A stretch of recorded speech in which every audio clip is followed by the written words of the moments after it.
ये कहानी काल्पनिक घटनाओं पर आधारित है। इस कहानी का किसी भी जीवित अथवा मृत व्यक्ति से कोई संबंध नहीं। इस कहानी का उद्देश्य किसी भी धर्म या संप्रदाय को ठेस पहुंचाना नहीं। इस कहानी के जरिए हम किसी भी अंधविश्वास, काले जादू, भूत प्रेत व तंत्र मंत्र को बढ़ावा नहीं देते। नमस्कार दोस्तों, मैं हूँ आशुतोष और आप सुन रहे हैं हॉरर पॉडकास्ट आशुतोष के साथ। आप लोगों का हमारे इस YouTube चैनल पर स्वागत है। आज मैं आपको ढेर सारी सच्ची घटना सुनाने वाला हूँ। दोस्तों, मेरे चैनल पर छलावा का 4 पार्ट, जंगल 2 पार्ट और हवेली का 1 पार्ट पड़ा है। आप चाहे तो उन्हें भी सुन सकते हैं। वीडियो लिंक मैं डिस्क्रिप्शन में दे दूंगा। पसंद आए तो हमारे वीडियो को लाइक और चैनल को सब्सक्राइब जरूर कर ले। दोस्तों, अगर आपके पास भी ऐसी कोई मजेदार रोचक घटना है तो हमें कमेंट करें और हमारे पोस्ट को शेयर करना ना भूलें। अगर हमसे किसी भी तरह की शिकायत हो तो निसंकोच हमें कमेंट करें। तो आज मैं आपको 3 कहानियां सुनाने वाला हूँ। एक जो कहानी है वो मुझे एक सब्सक्राइबर रोहन जी ने भेजी हुई है। दूसरी जो कहानी हमें नितिन कुमार ने भेजी है और तीसरी कहानी हमें संजय जी ने भेजी है। तो दोस्तों, ये है आज की पहली कहानी। अब मैं आपको सुनाता हूँ। ये उन्हीं के नाना जी के साथ हुआ। उनके माता जी की जुबानी है। ठंड का समय था, घना कोहरा छाया था। सारे लोग जल्दी कार्यालय का काम खत्म करके घर की तरफ निकल रहे थे। नाना जी उस समय के बड़े अधिकारियों में से एक थे। वे उस समय के उच्च वर्ग के लोगों में एक अमीन का काम करते थे। रोज की तरह ही उस दिन काम खत्म होने के बाद घर के लिए अपनी गाड़ी से रवाना होने लगे। रास्ते में उन्हें बाजार से कुछ सामान भी लेना था तो वे और साथियों से अलग हो गए। उन्होंने घर की कुछ जरूरत के सामान लिए और गाड़ी आगे बढ़ा दी। आगे जाने पर उन्हें कुछ मछली बाजार दिखा और वे मछली खरीदने के लिए रुक गए। ताजी मछलियां लेने और देखने में टाइम ज्यादा ही गुजर गया। उनकी जब अपनी घड़ी पर नजर गई तो उन्हें आभास हुआ कि आज तो घर जाने में बहुत देर हो जाएगी और ये सब लेकर घर पहुंचने में काफी समय लग जाएगा। फिर यही सब सोचकर उन्होंने सोचा कि क्यों ना जंगल के रास्ते से निकला जाए तो जल्दी पहुंच जाऊंगा। तो उन्होंने अपना रास्ता बदला और जंगल की तरफ अपनी गाड़ी को घुमा लिया। समय 11 बज चुका था। गाड़ी तेज रफ्तार से आगे बढ़ रहा था। तभी अचानक तेज ब्रेक के साथ गाड़ी को रोकना पड़ा। उनकी गाड़ी के आगे एक औरत जोर जोर से रो रही थी। उन्होंने सोचा इस वीराने में ये औरत क्या कर रही है। उन्हें लगा कि कोई मजदूर की पत्नी होगी जो नाराज होकर घर छोड़कर जंगल में भाग आई है। तो उन्होंने उससे पूछा कि यहाँ जंगल में तुम क्या कर रही हो। लेकिन उसने कोई जवाब न देकर और जोर जोर से रोने लगी। सारे जंगल में उसकी हुहुसी सिसकियां गूंज रही थी। फिर नाना जी ने पूछा तुम्हारा घर कहाँ है, लेकिन वो कुछ भी ना बोली। तब नाना जी ने कहा कि आज चलो मेरे घर में रहना, सुबह अपने घर चली जाना। ये जंगल बहुत सारे जंगली जानवर से भरा है, रात भर यहाँ मत रुको। चलो आज मेरे घर में सबके लिए खाना बना देना और कल सुबह अपने घर चली जाना। उसने ये सुना तो झट से तैयार हो गई और गाड़ी में पीछे की सीट पर बैठ गई। सिर में बड़ा सा घूंघट डालने की वजह से उसका चेहरा छिपा हुआ था। कुछ ही देर में गाड़ी घर के दरवाजे पे थी। घर के लोग कब से उनकी राह देख रहे थे। गाड़ी रुकते ही पापा ने पूछा आज तो बहुत देर हो गई और सारे लोग आ भी चुके हैं। तब उन्होंने सारी बातें अपनी माँ को बताई और कहा कि आज खाना इससे बनवा लो, कल सुबह ही अपने घर चली जाएगी। इतनी रात को बेचारी जंगल में कहाँ भटकती, इसलिए मैं ले आया। पर माँ को कुछ संदेह हो रहा था कि कहीं चोर तो नहीं है, रात को सोने के बाद या खाना बनाते समय कहीं घर के सामान ही चुरा कर ना ले जाए। पर बेटे की बात को कैसे मना करती। उन्होंने उस औरत को कहा देखो आज तो मैं रख ले रही हूँ, लेकिन कल सुबह होते ही यहाँ से चली जाना और जाओ रसोई में ये सामान उठाकर ले जाओ और खाना बना दो। उसने फिर से जवाब नहीं दिया। बस हूँ की आवाज बाहर आई और वो सारा सामान लेकर माँ के पीछे चल दी। रसोई में सारा सामान रखवाकर माता जी ने उसे खाना जल्दी बनाने की सख्त हिदायत दी और वहां से चली गई। लेकिन उनका मन कुछ परेशान सा था। फिर 10 मिनट में रसोई में उसे देखने चली गई कि वो क्या कर रही है और उसका चेहरा भी देखना चाहती थी। लेकिन वहां पहुंची तो देखा कि वो मछलियों का थैला निकाल रही थी। उन्होंने बहुत जोर से गुस्से में कहा यहाँ सब खाने का इंतजार कर रहे हैं और तुम अभी तक मछलियां ही निकाल रही हो, कल सुबह तक बनाओगी क्या। उसके सिर पर घूंघट अभी भी था तो चेहरा देखना मुश्किल ही नहीं नामुमकिन था। उन्होंने उससे कहा तुम जल्दी से खाने की तैयारी करो, मैं आग सुलगा देती हूँ, काम जल्दी हो जाएगा। और वे जल्दी से चूल्हा जलाने की तैयारियां करने लगी, लेकिन साथ ही वो उसका चेहरा देखने की भी कोशिश कर रही थी। लेकिन वो जितना देखने की कोशिश करती वो और पल्लू खींच लेती। अंत में हारकर वे बोली, देखो मैंने आग सुलगा दी है, अब आगे सारा काम कर लो, कुछ जरूरत हो तो बुला लेना। लेकिन वो फिर कुछ नहीं बोली। अब उन्हें लगा कि यहाँ से जाने में ही ठीक है, वरना मेरा भी समय खराब होगा और हो सकता है अनजान लोगों से डर रही हो। ये सब सोचकर उन्होंने उसे कहा कि मैं आ रही हूँ, जल्दी से खाना बनाकर रखना, और वहां से निकल गई। माँ अभी तक परेशान ही था, कभी अपने कमरे, कभी बच्चों के, कभी बाहर, सबको देख रही थी, कहीं कुछ अनहोनी ना हो जाए। 1 मिनट भी आराम से नहीं बैठ पाए। अभी 5 मिनट ही हुए थे, पर उनके लिए वो घड़ी पहाड़ सी हो रही थी। समय बीत ही नहीं रहा था। 8 मिनट बड़ी मुश्किल से गुजरे और वे तुरंत ही कुछ सोचकर रसोई की तरफ दौड़ी। और वहां पहुंचकर जैसे ही उन्होंने रसोई घर का नजारा देखा, उनकी आंखें फटी की फटी रह गई। उनके पैर बिल्कुल ही जम गए, ना उनसे आगे जाया जा रहा था ना ही पीछे। उनके हृदय की धड़कनें रुक रही थी। वो औरत रसोई में बैठकर सारी कच्ची मछलियां खा रही थी। सारे रसोई में मछलियां और खून बिखरा पड़ा था। उसके सिर से घूंघट भी उतरा पड़ा था। इतना खौफनाक चेहरा आज तक उन्होंने नहीं देखा था। बाल, नाखून सब बड़े हुए थे। मछलियां खाने में मगन होने की वजह से उसे कुछ ध्यान भी नहीं था, और खुशी से कभी कभी वो आवाजें भी निकाल रही थी। हू हू सी आवाजें गूंज रही थी। रसोड़ा पिछवाड़े में होने की वजह से और लोगों का ध्यान भी इधर नहीं आ रहा था। माँ को भी कुछ नहीं समझ आ रहा था कि चिल्लाने से कहीं घर के लोगों को नुकसान ना पहुंचाए। वो चुड़ैल से अपने घर को कैसे बचाए उन्हें समझ नहीं आ रहा था। बस भगवान का नाम ही उनके दिमाग में आ रहा था। अचानक वे आगे बढ़ने लगी उसकी तरफ, और झट से एक थाल लिया और चूल्हे की तरफ दौड़ी। उस चुड़ैल की नजर भी माँ पर पड़ चुकी थी, सो वो भी कुछ सोचकर उठी अपनी जगह से। माँ कुछ भी देर नहीं करना चाहती थी।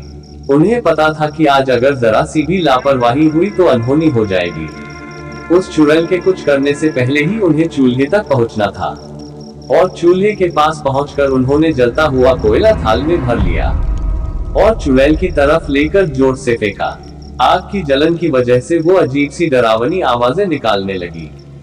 अब तो उसकी आवाजें बाहर भी जा रही थी। सारे लोग बाहर से रसोई की तरफ भागे। वो चुड़ैल जोर से हू हू जोर की आवाज निकाल रही थी और पूरे रसोई में दौड़ रही थी और माताजी को पकड़ना भी चाह रही थी।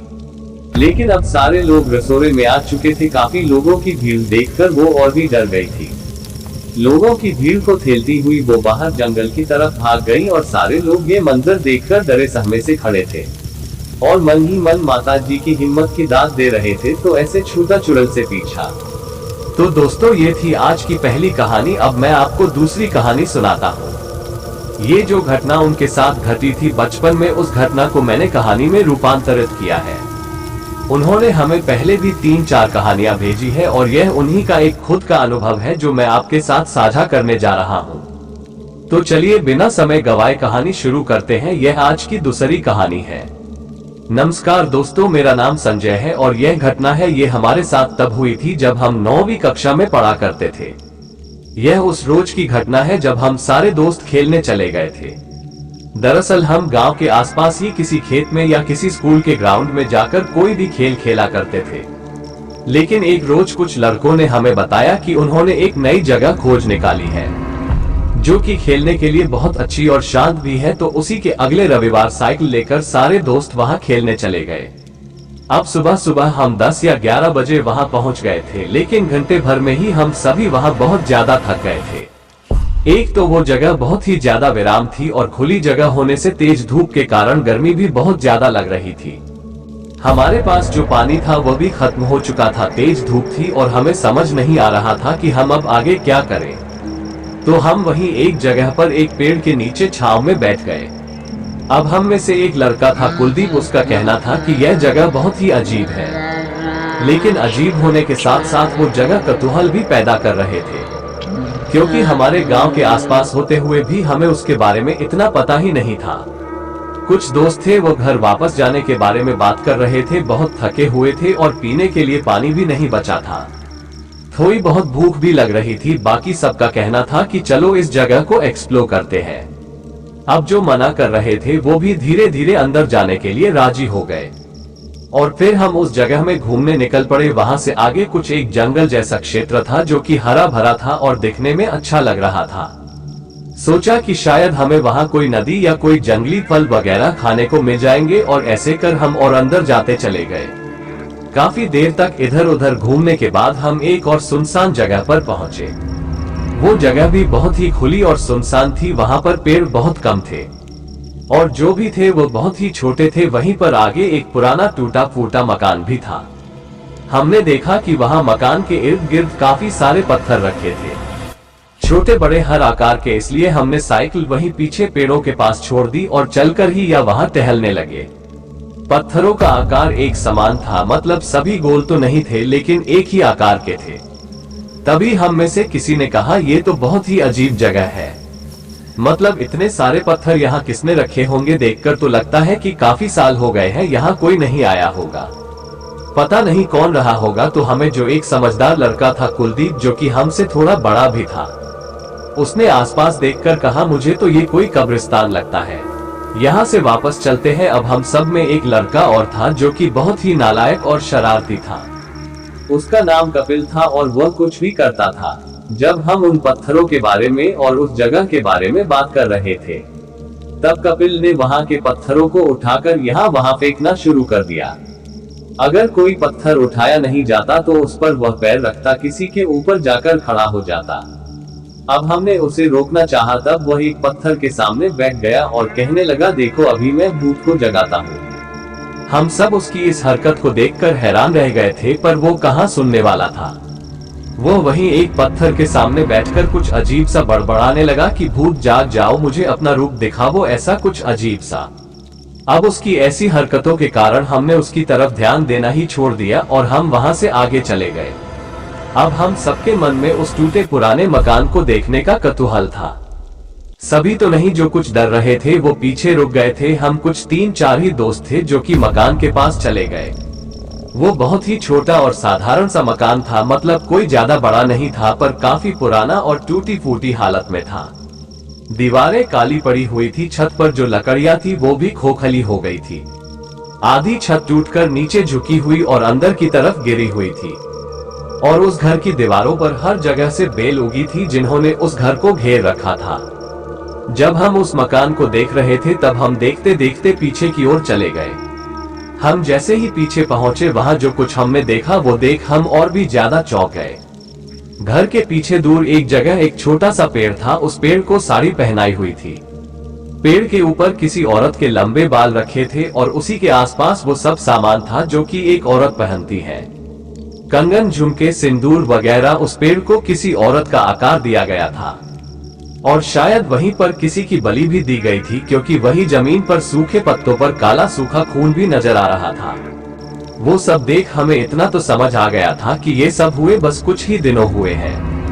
हाल ही के कुछ दिनों में किसी ने वहां आकर बलि दी है। तो हम में जो बड़ा था कुलदीप, उसने कहा कि यह पिचासनी का प्रकार लगता है।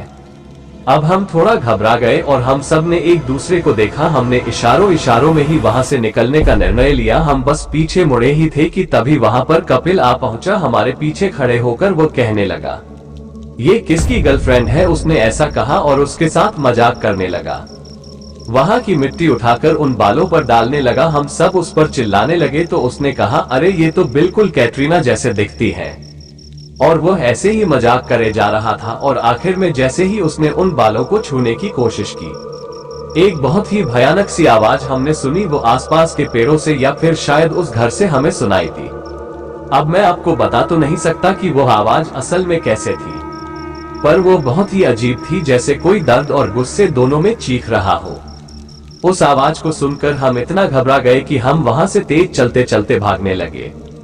कुछ थोड़ा आगे जाने पर हम थोड़ा धीमा हो गए और हमने पीछे देखा, क्योंकि हमें महसूस हुआ कि कपिल हमारे साथ नहीं था। हम सबने तेजी से चलते हुए ही पीछे मुड़कर देखा तो कपिल वहीं घर के पास खड़ा था और उसके ठीक बगल में एक काली धुंधली सी परछाई खड़ी थी। उसे उस परछाई के बारे में पता था या नहीं हमें नहीं मालूम, लेकिन वो उसकी तरफ ही इशारा कर रही थी। हमने वहीं खड़े खड़े उसे अपने पास आने का इशारा किया, लेकिन वो बस हमें देखकर हंस रहा था। और बड़े आराम से चल रहा था। अगले पल हमने देखा कि वो जो परछाई थी वो जमीन से उछलकर अचानक से छत पर चली गई। उसके बाद भी वो जमीन पर आ गई और वो बार बार ऐसा कर रही थी, बार बार उछल रही थी, कभी छत पे कभी जमीन पर। और वो देखकर तो हमारा दिमाग सुन्न सा रह गया। हम बाकी सब देखकर वहां से भाग खड़े हुए। कपिल तो आराम से चलकर आ रहा था। काफी दूर जाकर हम रुक गए। करीबन 10 से 15 मिनट बाद कपिल पीछे से आराम से चलते हुए हमारे पास आ गया। हम सबने उसे बहुत गालियां दी, बहुत डांटा और फिर उसे साइकिल पर बिठाकर घर चले गए। तब हम बहुत ज्यादा डरे हुए थे, क्योंकि अगर कपिल कुछ देर में वहां नहीं आता तो हम सीधे घर जाकर सब बताने वाले थे। पर वो सही सलामत था, उसे कुछ नहीं हुआ था। घर पहुंचते पहुंचते हमारी हालत खराब हो चुकी थी। अब दिन भर हम इस विषय पर बात कर रहे थे, लेकिन हमने घर वालों को उस घटना के बारे में कुछ भी नहीं बताया कि रात हो गई। रात में मेरी दादी के कमरे में उसके पास ही सो रहा था कि अचानक बीच रात में किसी ने जोर जोर से हमारा दरवाजा खटखटाया। उस आवाज को सुनकर मेरी हालत ही खराब हो गई थी, क्योंकि दिन भर जो मैंने देखा था उसका असर अब भी दिमाग पर था। लेकिन दादी और माँ दोनों गुस्सा हो गए थे। माँ ने गुस्से में ही दरवाजा खोला और देखा कि दरवाजे पर कपिल की माँ आई हुई थी। दरवाजा खोलते ही उन्होंने मेरे बारे में पूछा। उनकी आवाज सुनकर मैं खुद ही बाहर चला गया। वो तो बहुत गुस्से में थी और गुस्से में ही मुझसे पूछने लगी कि तुम सब लोग कहाँ गए थे, क्या करने गए थे। मैं समझ गया कि कुछ तो गड़बड़ हुई है, पर अगर मैं उन्हें सब कुछ बताता कि हम दिन भर में कहाँ गए थे तो शायद मुझे भी बहुत मार पड़ती। इसलिए मैंने उनसे तब झूठ कहा कि हम वही स्कूल के ग्राउंड में हमेशा की तरह खेल रहे थे। कपिल की माँ ने थोड़ा घबराई हुई आवाज में ही मेरी माँ से कहा, कपिल एकदम से बीमार पड़ गया है, उसकी हालत बहुत ही खराब है। वो कुछ देर पहले अचानक से जाग गया और चिल्लाने लगा। कुछ पूछो तो बस रोता रहता है, कहता है कि उसे कुछ दिखाई दे रहा है, कभी घर के बाहर, कभी खिड़की में, तो कभी घर के किसी कोने में। कभी कभी तो वो उसके पास बैठ जाता है और वो जो कुछ है वो उसे कहता है कि वो उसे लेने आया है और अपने साथ लेकर ही जाएगा। वो कौन है ऐसा पूछा तो कहने लगा कि वो बहुत ही भयानक है, बहुत काला है और उसकी आंखें बस मुझे घूर रही है। कपिल की माँ की रोने की आवाज सुनकर आस पड़ोस के लोग भी जाग गए थे। गांव में रातों रात हल्ला हो गया। कुछ ही देर में पूरे गांव में खबर फैल गई। उनके घर के आसपास काफी लोग जमा हो गए थे और साथ ही साथ हम सारे दोस्तों की भी नींद उड़ गई थी। हम सब दूर से ही कपिल को देख रहे थे। वो बस पागलों की तरह यहाँ वहाँ भाग रहा था। कभी कहीं भाग जाता है, कभी उठना और फिर से भागना, कभी दरवाजे के पीछे छुपकर कहता कि वो देखो वहाँ खड़ी है, मुझे घूर रही है। आखिरकार हम सब जो पड़ा था कुलदीप, उसने कपिल के घर वालों को बताया कि आज हम एक नई जगह खेलने गए थे जो कि पहाड़ों के पीछे है, यहाँ से 7-8 किलोमीटर दूर। और उसने ये भी बताया कि वहाँ कपिल ने क्या क्या किया और हमने वहाँ क्या क्या देखा। वो सब सुनते ही उसके पिताजी ने तुरंत उसे गाड़ी में डाला और उसी वक्त उसे कहीं लेकर चले गए। उस रात हम सबको बहुत मार पड़ी। कपिल और उसके घर वाले 2-3 दिन तक घर नहीं आए थे। पता नहीं वो कहाँ गए थे और वहाँ क्या हो रहा था। ठीक 5 दिन बाद कपिल के घर वाले वापस आ गए। जब आए तो उनके साथ कपिल भी था, लेकिन उसकी हालत इतनी खराब थी कि उसे चला तक नहीं जा रहा था। शरीर का पानी जैसे सूख चुका था, उसकी सिर्फ हड्डियां दिखाई दे रही थी। आंखें बड़ी बड़ी और बाहर आई हुई थी, सर के बाल उठ खड़े हुए थे और उसके मुंह से बार बार लार टपक रही थी। वो किसी पैरालाइज बीमार इंसान की तरह था और ये सब कुछ उसके साथ इन 2-4 दिनों में हुआ था।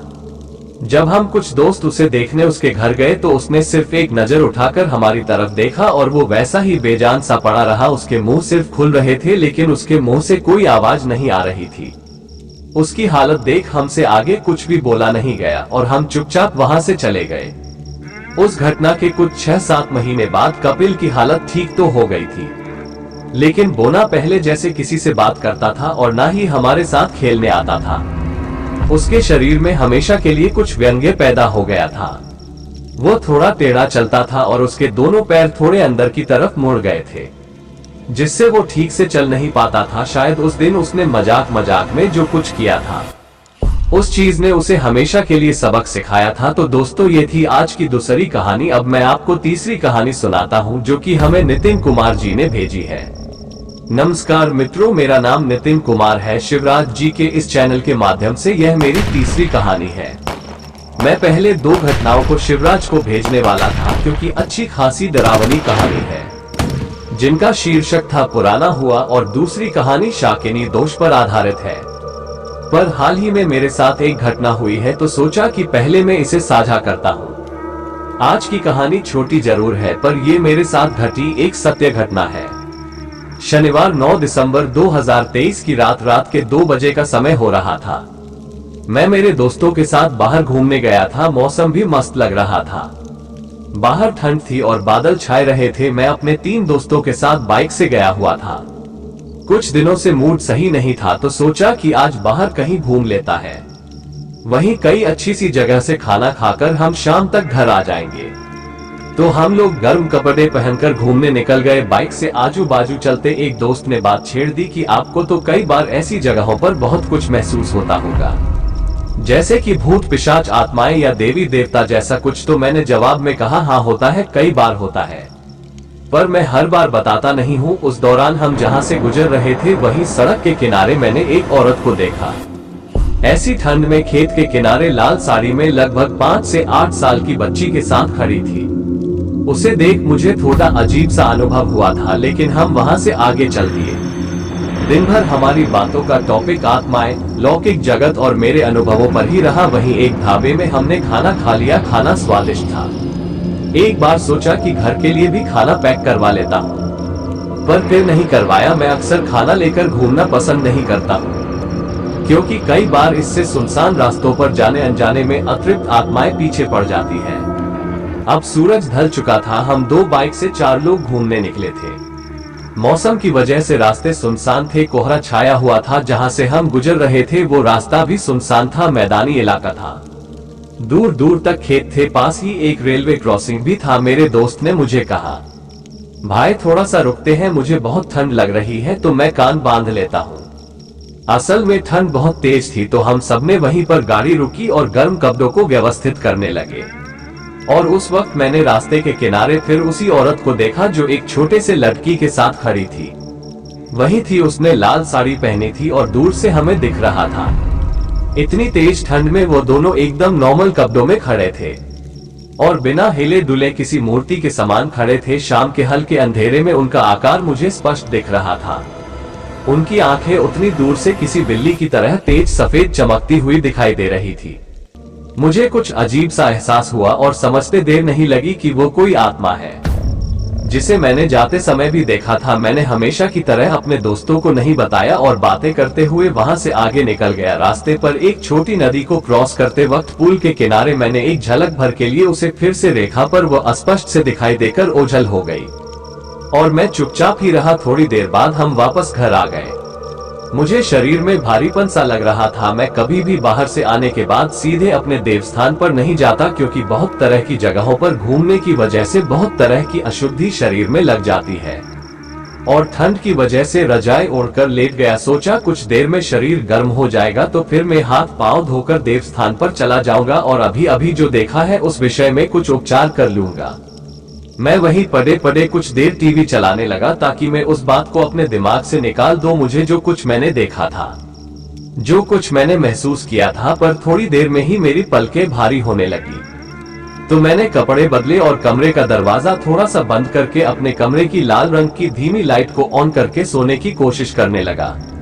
मैं हमेशा ही लाल रंग की लाइट लगाता हूँ क्योंकि तेज रोशनी में मुझे नींद नहीं आती। और फिर कुछ ही देर में मेरी नींद लग गई।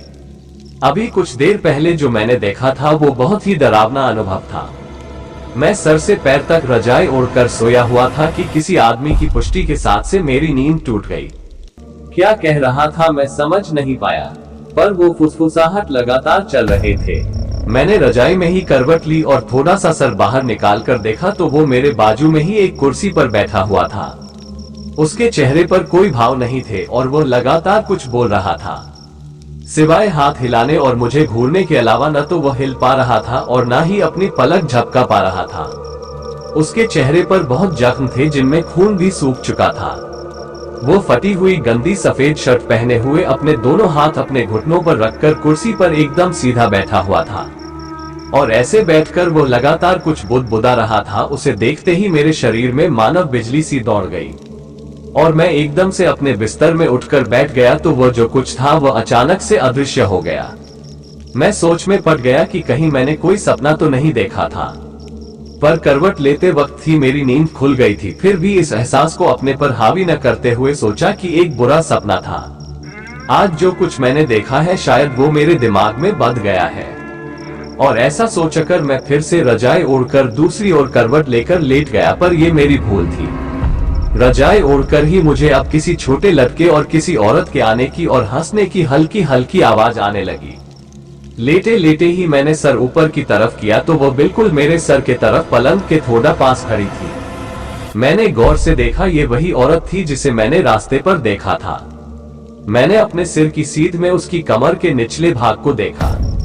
उसके बाल खुले थे और वो अपना सर झुकाकर मेरे कान की तरफ मुंह करके कुछ कह रही थी। मैं हिल नहीं पा रहा था, कुछ बोल नहीं पा रहा था, यहाँ तक कि अपना शरीर भी मुझे बहुत भारी लग रहा था। मैं उसकी फुसफुसाहट को लगातार अपने कान में सुन रहा था, पर वह क्या कह रही थी समझ नहीं आया। करवट लेने का मैंने बहुत प्रयास किया। उस वक्त मेरे मुंह से आवाज तक नहीं निकल रही थी और फिर मैंने टूटी फूटी भाषा में ही अपनी देवी का नाम कहा, महुआ करनी। तो अचानक से मैं दूसरी ओर की करवट पर मुड़ गया। दूसरी ओर करवट लेते ही देखा कि वो छोटा बच्चा मेरे कमरे में यहाँ वहां दौड़ रहा है। मैं फिर एकदम स्तंभित सा हो गया। मेरे हाथ पांव भारी होने लगे थे। सांस लेने में बहुत ताकत लगानी पड़ रही थी। न मैं कुछ बोल पा रहा था, न कुछ कर पा रहा था। बहुत ताकत लगाकर मैं अपने बिस्तर पर ही पेट के बल घूमा और अपने घुटनों को मोड़कर हाथों के सहारे उठने की कोशिश करने लगा। मैंने देखा कि वो दोनों अब कमरे से गायब हो गए थे, पर मैं अभी हिल नहीं पा रहा था। और उसी समय एक काली परछाई को मैंने जमीन पर रेंगते हुए देखा। वो यहाँ वहां जमीन पर उड़ते हुए कपड़े की तरह रेंग रही थी, पर उनमें से किसी ने भी मुझे या मेरे बिस्तर को छुआ तक नहीं। मैंने अपने गले में मोटे दानों की रुद्राक्ष माला पहनी हुई है। इस पूरे समय में उनकी गर्मी को अपने गले पर महसूस करता रहा। मैं ताकत लगाकर बिस्तर से सरकते हुए उतरने का प्रयास करने लगा। उस वजह से घुटने और हाथ के पंजों के बल में पलंग से छोटे बच्चे की तरह उतरा और देखा कि दरवाजे की कुंडी अंदर से लगी हुई है, जबकि मैंने कुंडी नहीं लगाई थी। मैं पंजों और घुटनों के बल ही दरवाजे के पास पहुंचकर कुंडी खोलने के लिए ताकत लगाने लगा, पर मैं किसी चुंबक की तरह जमीन पर चिपक रहा था। मेरी जीभ भी भारी होकर मेरे मुंह से चिपकी हुई थी। मैंने बहुत ताकत लगाकर बहुत कोशिश करके अपने आराध्य का नाम पुकारा जाएगा। काली काली, तभी एकदम से ऐसा लगा मानो सारे बंधन टूट गए हैं। मैं उस जगह पर उठ खड़ा हुआ दरवाजा खोलकर घर के हॉल के रूम में चला गया। गहरी गहरी सांसें लेने लगा। देखा तो सभी अपने अपने कमरों में आराम से सो रहे थे। किचन में जाकर पानी पिया और चुपके से बिना शोर किए चाबी लेकर बाहर जाकर मंदिर का दरवाजा खोला। वहां जाकर सबसे पहले मैंने देवी के दर्शन किए और उन्हें प्रणाम कर मैं कुछ देर वहीं बैठा रहा। एक माला मंत्र के फेरी और फिर अपने कमरे में और घर में अभिमंत्रित जल का छिड़काव किया। और ये सब कुछ होने के बाद मैं अपने रूम में आकर यह अनुभव लिख रहा हूँ। मुझे लगता है कि अतृप्त आत्मा उस जगह से पीछे आ गई है।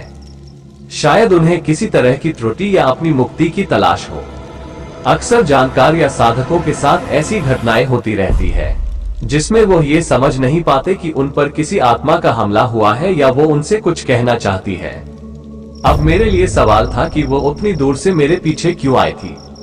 खैर, मेरे लिए यह नई बात तो नहीं है, क्योंकि छोटी उम्र से ही मुझे ऐसे अनुभव अक्सर होते रहे हैं। आज मैंने जिसे देखा उन्होंने मुझ पर हमला तो नहीं किया, वो जो अनुभव करवाया वो किसी हमले से कम नहीं था। तो दोस्तों, ये थी आज की दोनों कहानियां। तो आपको ये दोनों कहानियां कैसी लगी मुझे जरूर बताएं, और बताने के लिए मुझे कमेंट जरूर करें। और अगर आपको कहानी पसंद आती है, आपको वीडियो पसंद आती है, तो हमारे पोस्ट को लाइक जरूर करें और इसी तरह बने रहिए मेरे साथ। जल्द ही मिलते हैं एक नई कहानी के साथ अगले एपिसोड में।